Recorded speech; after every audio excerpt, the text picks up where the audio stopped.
फिर Pakistan foreign policy bye Abdul Sattar की इस सीरीज़ के अंदर हम आपको दोबारा खुशामदीद कहते हैं। पहली 4 वीडियोस जो हैं वो इसी वीडियो के डिस्क्रिप्शन में उसका लिंक आपको मिल जाएगा। आज हमने चैप्टर नंबर 5 इस बुक का डिस्कस करना है और उसका टाइटल है अलायंसेस। इससे पहले हम डिस्कस कर चुके हैं कि जो इंडिया का पैरानोया था पाकिस्तान का, या जिसको हम अगर हम in terms of Pakistan at the cross roads discuss करें, क्रिस्टोफर जेफरलॉट की जो बुक है, तो उसने भी यही लिखा था कि शुरू के अंदर पाकिस्तान को एक फियर ऑफ इनसर्कलमेंट फ्रॉम इंडिया था। उस इशू को टैकल करने के लिए पाकिस्तान को फाइनेंशियल एड भी चाहिए थी और पाकिस्तान को साथ में अपनी फॉरेन पॉलिसी के अंदर अलायंसेस या डिफेंस पैक्ट्स भी करना ज़रूरी थे। अब हम वो 4 डिफेंस पैक्ट्स डिस्कस करेंगे जो पाकिस्तान ने अपनी सिक्योरिटी को स्ट्रेंथन करने के लिए और फॉरेन डिफेंस इक्विपमेंट हासिल करने के लिए किए, और इसमें जो मेजर रोल था वो था definitely United States of America का। यानी हमारा जो क्लाइंट और पैटर्न रिलेशनशिप था वो यूएस के साथ शुरू हुआ। तो उस तनाज़ुर के अंदर अगर हम देखते हैं तो कोल्ड वॉर के दौरान United States of America Pakistan को एक रीजनल ब्रोकर समझता था in charge of containing communism in south Asia, but not obviously उसकी टिल्ट स्टिल इंडिया की तरफ ज़्यादा थी। तो ये जो इंडिया का जो फियर था, इसके बारे में इवन आप अगर कायद आज़म मोहम्मद अली जिन्ना की स्टेटमेंट्स अगर आप उठा के देखें तो 1947-1948 के अंदर उन्होंने जो लिखा था उसमें उन्होंने कहा था Congress has accepted the present settlements with resentment, और वो ये चाहते हैं एक रीयूनाइटेड इंडिया चाहते हैं जिसको इंडियन नेशनलिस्ट जो थे वो अखंड भारत कहते थे।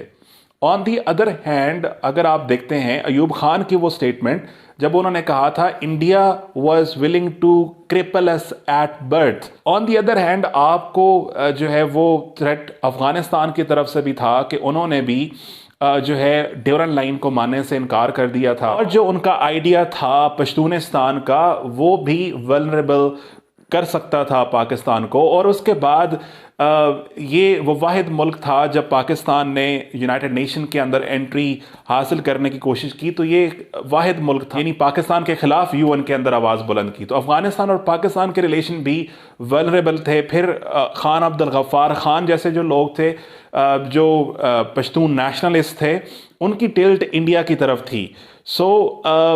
आपको दोनों जो है एंड्स के ऊपर आपको ट्रबल का सामना था, आपको क्राइसिस का सामना था। तो इस सेंस में पाकिस्तान ने क्या किया, Pakistan looked for immediate aid from United States of America. पिछले चैप्टर में हम डिस्कस कर चुके हैं कि why USSR was not an option. अब जब इवन यूएस को भी पाकिस्तान की स्ट्रेटेजिक लोकेशन का आइडिया था, क्योंकि पर्शियन गल्फ और उसके साथ साथ मिडल ईस्ट के जो ऑयल रिसोर्सेज थे उनके ऊपर उनकी नज़र थी। तो इस लिहाज से पाकिस्तान जो है वो स्ट्रेटिजिकली एक वेरी पिवटल पोजीशन के ऊपर था, जिसकी पोजीशन को इनकार नहीं किया जा सकता था। अब आते हैं जी उन 4 अलायंसेस के ऊपर जो पैक्ट्स पाकिस्तान ने साइन किए। पहला पैक्ट था म्यूचुअल डिफेंस असिस्टेंस एग्रीमेंट। ये 19 मई 1954 को साइन हुआ था और ये पहला डिफेंस पैक्ट था पाकिस्तान और यूनाइटेड स्टेट्स ऑफ अमेरिका के दौरान। और देखें जब भी इंटरनेशनल रिलेशंस के अंदर 2 मुल्क आपस में डील करते हैं तो दोनों मुल्कों को अपना नेशनल इंटरेस्ट अजीज होता है। और दूसरा, हम जब भी फॉरेन पॉलिसी की बात करते हैं तो जब भी कोई भी किसी किस्म का ट्रांजैक्शन होता है तो उसमें जो रूल अप्लाई होता है वो एक ही है, और वो है क्विड प्रो क्यो, यानी कुछ दें और कुछ लें। इस पॉलिसी के ऊपर ही जो फॉरेन पॉलिसी है वो बनाई जाती है, दूसरे मुल्कों के दरमियान जो तल्लुकात हैं उसको मजबूत किया जाता है। तो पाकिस्तान को मिलने थे इस पैक्ट से डिफेंस इक्विपमेंट्स। और अगर आप देखें तो 1954 से लेकर 1962 तक पाकिस्तान को इकोनॉमिक फील्ड के अंदर $3.1 बिलियन की एड यूएस ने दी थी, और मिलिट्री एड इसी दौर में $1.3 बिलियन थी। तो एक इम्पैक्ट्स का पाकिस्तान को फ़ायदा ये हो रहा था कि पाकिस्तान जो है वो मिलिटरली एक स्ट्रॉन्ग पोजीशन में फॉल कर रहा था, यानी जहाँ पे आपको डिफेंस इक्विपमेंट्स मिल रहे थे आपकी फोर्सेस के लिए। तो मोहम्मद अली बोगरा ने कहा था कि दोनों मुल्क जो हैं अमेरिका और Pakistan both have great deal in common. खैर ऐसी ऐसी बड़ी आइडियलिस्टिक सी बातें होती हैं ना, हमने खुश भी तो करना होता है अपने पैटर्न को। ये था पहला पैक्ट। दूसरा पैक्ट जो है वो था SEATO, South East Asia Treaty Organization. 1954 के अंदर ही ये पैक्ट भी साइन हुआ और इसका बेसिक पर्पस था कि यूनाइटेड स्टेट्स ऑफ अमेरिका यानी वाशिंगटन जो है वो कम्युनिज्म के थ्रेट को डिटर करे साउथ ईस्ट एशिया के अंदर और पर्टिकुलरली वियतनाम के अंदर। इसका जो बेसिक था वो मिलता है हमें मैनिला कॉन्फ्रेंस के अंदर। 1954 की मैनिला कॉन्फ्रेंस के अंदर जो आर्टिकल्स थे उन्होंने इस चीज़ को वाजे किया कि अगर इस पैक्ट के अंदर जो कंट्रीज मौजूद हैं, अगर उनमें किसी कंट्री के ऊपर कोई और मुल्क हमला करेगी तो वो जो जाहिरियत है दूसरा मुल्क भी उसको अपने ऊपर अटैक समझेगा। और ज़्यादातर उसमें तज़किरा हुआ था वर्ड कम्युनिज्म का। खैर पाकिस्तान ने इसी जो पैक्ट है, अगर हम इसका आर्टिकल 4 देखते हैं, each party recognize that aggression against any of the parties would endanger its own security. लेकिन इस ट्रीटी ने पाकिस्तान और इंडिया का जो एग्रेशन था उसको कवर नहीं किया था, लिहाजा पाकिस्तान को इसके ऊपर काफ़ी ज़्यादा जो रिजेंटमेंट थी उसका सामना करना पड़ा। 1955 में पाकिस्तान ने इसको रेटिफाई किया था और बाद में 1972 के अंदर पाकिस्तान जो है उसने सीटों से निकल गया था। विड्रॉ क्यों किया गया था इसकी रीजंस हम अगले चैप्टर के अंदर डिस्कस करेंगे। अगली जो ट्रीटी, अगला जो पैक्ट था वो था जी बगदाद पैक्ट 1955 का, जिसका बाद में नाम रख दिया गया था सेंटो 1959 के अंदर। ये इराक के कैपिटल बगदाद के अंदर जो है उसको साइन किया गया था और इसमें तुर्की का बड़ा एक लीडिंग रोल था।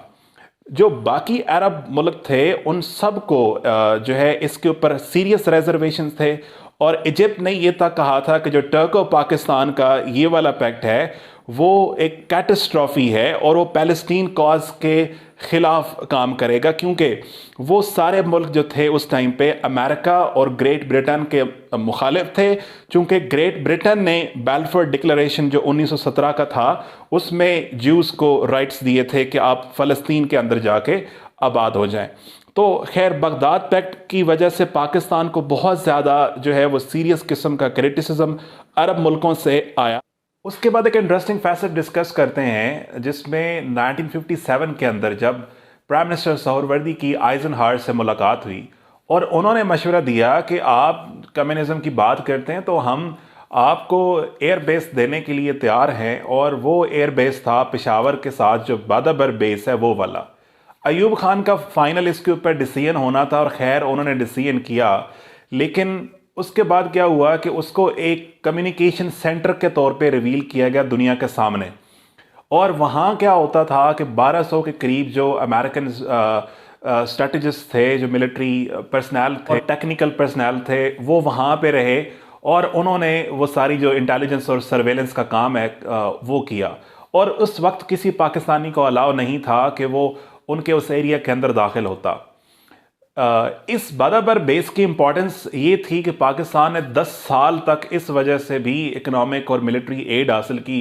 लेकिन 1960 के अंदर जब एक U2 यानी यहाँ से जो उनके U2 स्पाई जो है वो जाते थे कम्युनिस्ट टेरिटरी के अंदर, तो 1960 के अंदर जब वो एक उन्होंने गिराया था सोवियत यूनियन ने, तो उन्होंने कहा था कि उन कंट्रीज़ को जो सपोर्ट कर रही थी इस मिशन को कि don't play with fire brothers, तो उनके अंदर पाकिस्तान भी शामिल था। तो पाकिस्तान को US की बैंड वैगन के ऊपर बैठने की कॉस्ट जो थी वो ये चुकाना पड़ रही थी कि USSR फिर इंडिया को सपोर्ट कर रहा था कश्मीर क्राइसिस में, और जब भी पाकिस्तान ने जो रेजोल्यूशन भी दिया UN के अंदर उस वक्त जो है उसको वीटो कर दिया था USSR ने। तो इम्पैक्ट्स के कॉस्ट भी थे और इम्पैक्ट्स के बेनिफिट्स भी थे। आखिरी जो इम्पॉर्टेंट पैक्ट है जिसके ऊपर पाकिस्तान को काफ़ी बाद में फील भी हुआ कि यूएस ने इसको डिच किया, और वो था 1959 बायलैटरल डिफेंस कोऑपरेशन एग्रीमेंट। ये बड़ा सॉलिड सा एग्रीमेंट था और इसका आर्टिकल नंबर 1 ये कहता है that the United States regards as vital to its national interest and to the world peace, the preservation and independence and territorial integrity of Pakistan.